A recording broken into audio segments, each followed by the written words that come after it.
Hello, everybody. Scott Golden here with the Golden Opportunities Coaching YouTube channel and the Pro Wrestling Logic YouTube channel, which is where you are right now. September 19th of 1992 is the WCW Saturday Night Review we're going to do currently, and a rematch of a great match from a few weeks before. The September 12th edition, not available. Hopefully shows up on Peacock eventually. They don't have a bunch up on Peacock. I'm using other means to get you these particular reviews because I've already started the series. But suffice to say, it's interesting at the very least to check these old shows out. Jake Roberts basically says he wants to get even with just about everybody. He says he's going to take out Dustin Rhodes, Sting, and anybody else in his way in the next several weeks. Jake Roberts in 1992, if he had not had his drug-related issues, probably could have been one of the most compelling characters in wrestling at that point. He's just so dynamic with the promos, given more time to talk and tell stories in, that WCW environment versus the cartoon and overproduced WWF by 92. Of course, it only gets worse with the Raw era, although 93 through 97 in WWF was decent. Barbarian is out here again. They are pushing him super hard by this point, and many people wonder why, but anyway, he ends up doing yet another enhancement match. The enhancement talent at this time, I don't even think gets a name placard, so I didn't catch his name, but anyhow, Barbarian is a guy they're setting up for a major run. Cactus Jack eventually starts joining him more consistently at ringside in the weeks to come, getting ready for his run with Ron Simmons, but it doesn't always go that way. Anyway, hard shots by Barbarian. In this particular match for the Barbarian, though, Cactus Jack is at ringside doing commentary for his benefit. And Cactus on commentary at this time in 1992, pretty cool. I actually enjoy Cactus Jack, his entire run up to the WWF Mankind run. I did enjoy the Dude Love thing for a little while, but his, 1998 forward, not my cup of tea, preferring Cactus over the Mankind character. Anyway, Barbarian, bunch of power moves, power slam, and the like. Obviously showing that he has power dominance and doesn't take a heck of a lot, including the big boot, and just under probably about 3 minutes in the match to win things there. Magnum TA talking about his enjoyment of Shane Douglas and the use of the belly-to-belly suplex. Douglas relatively back from both his father being on the shelf and a short stint in the WWF. Joe Kazana providing the competition for Shane Douglas here. Of course, Douglas goes on to be a tag team champion in about a month's time here. Well, no, 2 months or so. And that's pretty cool in and of itself. Douglas in 92, 93, guilty pleasure of mine. I love his team with Steamboat, enjoyable, and I, of course, love his ECW stuff as well. Oddly enough, going back to WCW a second time makes me like him less. Anyway, Kazana with the head scissors and kind of runs through. Drop down and leapfrogs and a backbreaker by Douglas. Douglas comes up with arm bars and really simple stuff. Manages to eventually hit the belly-to-belly suplex, getting a quick win, probably about 3 or 4 minutes. Needless to say, he goes over and has an interview with Jim Ross, says he's glad to be there. Thanks, Magnum TA, for the kind words. And ultimately, I think they could have done the mentor angle with him there, but they didn't go all the way with it. I think it would have been a good idea. There are some promos for the upcoming Halloween Havoc. Cactus Jack talking about wanting to get his hands on Ricky Steamboat and other people. Barbarian also getting ready to face off against Ron Simmons. Masahiro Chono winning the NWA Championship, which is the big gold belt at that point. Chono eventually coming over, facing Rick Rude. Hype around Cactus Jack laying out Sting from earlier in the year. Also hype around Jake Roberts laying out Sting and putting him down with the DDT. Spin the wheel, make the deal is the idea behind that.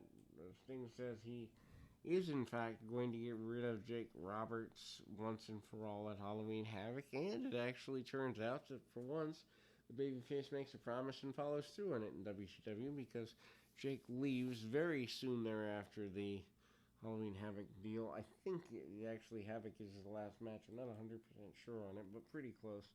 Diamond Dallas Page is up next here, and he looks like, well, an interesting guy. Diamond studded deal, and the hair, and the pink and black tights, and the gum, and the glasses, and just about every gimmick you can have is DDP. But it is what it is, and I guess it gets him noticed because he hangs around for a little while longer. Van Hammer is his opponent here, not exactly a guy that you'd want to write home about as it relates to his 1992 run. I actually did see him years later, probably about 2000, 2001, 2-ish, in Maryland Championship Wrestling and doing a bunch of independent work, and he was actually much better then than he is here. Dallas Page and he battle over a full Nelson, among other things, and obviously that is what it is as far as that's concerned. Hammer powers out short term. Can't really get a full-blown advantage here, though. Does lock on an armbar. Not exactly the greatest thing in the world, but tips up and does what he needs to do to remain in control. Does Van Hammer. Van Hammer very clear and concise that he wants his, I guess you'd say, the benefit of his winning combination there. Suffice to say, that's about the best he's going to get. And Dallas Page comes back in, hits the inverted Kurt Hennig rolling neck snap, which is an interesting move because Page and Hennig would feud about 5 years later for a little bit anyway.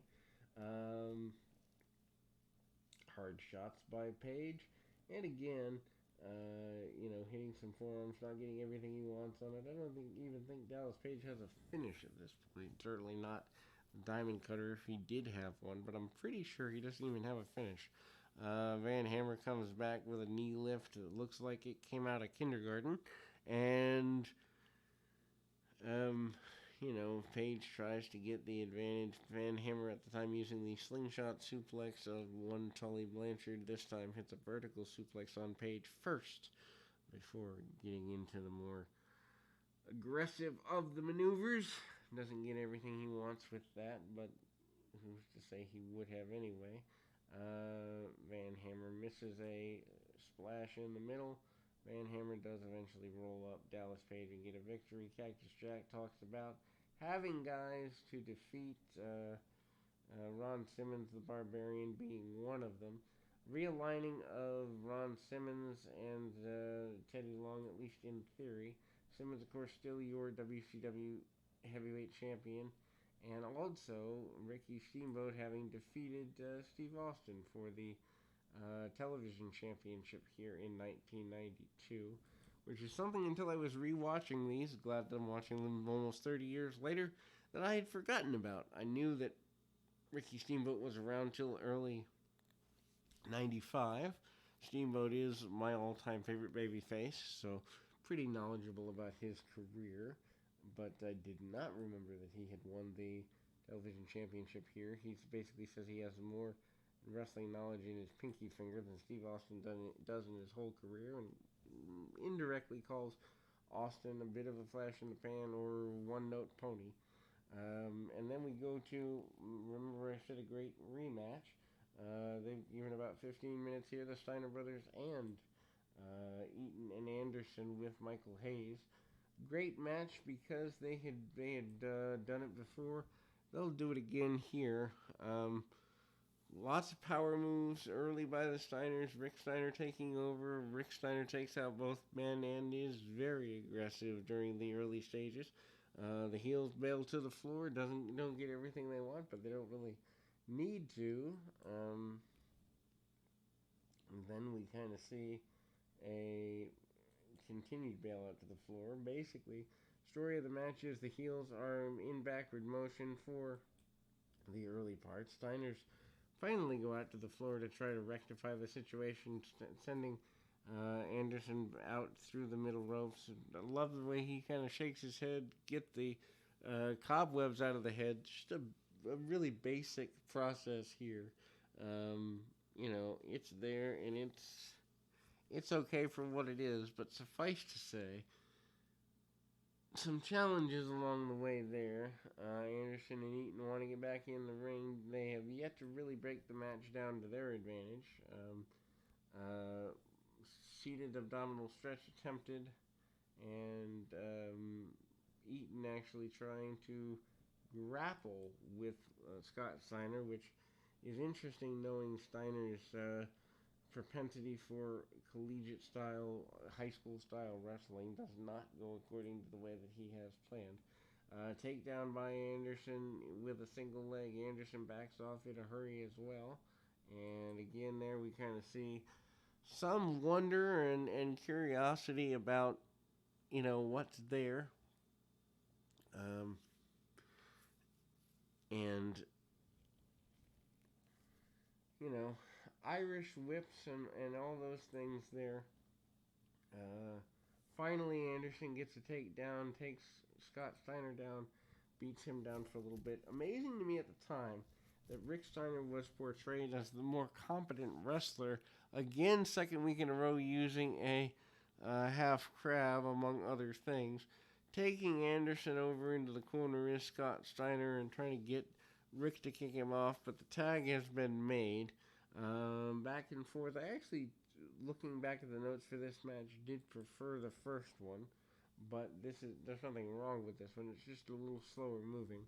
Rick Steiner with a leg break bind on Bobby Eaton. After a little while, Scott Steiner tags in and goes for the same. About 6 minutes left in the match, or in the television program anyway, and they continue going pretty heavily and continue to fight on the leg, working a hold. Now, you could update the holds. It probably wouldn't be as long. He'd need more transition between holds in 2021, but you could still work holds a lot better than most guys do these days, save for a guy like a Daniel Bryan or a Zack Sabre Jr. Most guys don't even know what a hold is. They're worried about holds on their bank account more than they are holds in the wrestling ring. So, finally, Michael Hayes pops up on the apron, distracts his men's adversaries. Anderson takes Scott Steiner down again, going at a hammerlock, and some continuation there. Scott Steiner with a back suplex along the way, with about 3 minutes left in the program, cut off by Eaton, who gets a tag, and Rick Steiner waiting on the apron, certainly trying to get the advantage to do everything he needs to do. Cross arm breaker, kind of divorce court style move by Bobby Eaton. Didn't realize that he used that move so often. And maybe that's why it's so popular amongst today's cartoon style wrestlers, because Bobby Eaton, who was a very good talent, obviously, did it on a more regular basis. Anyway,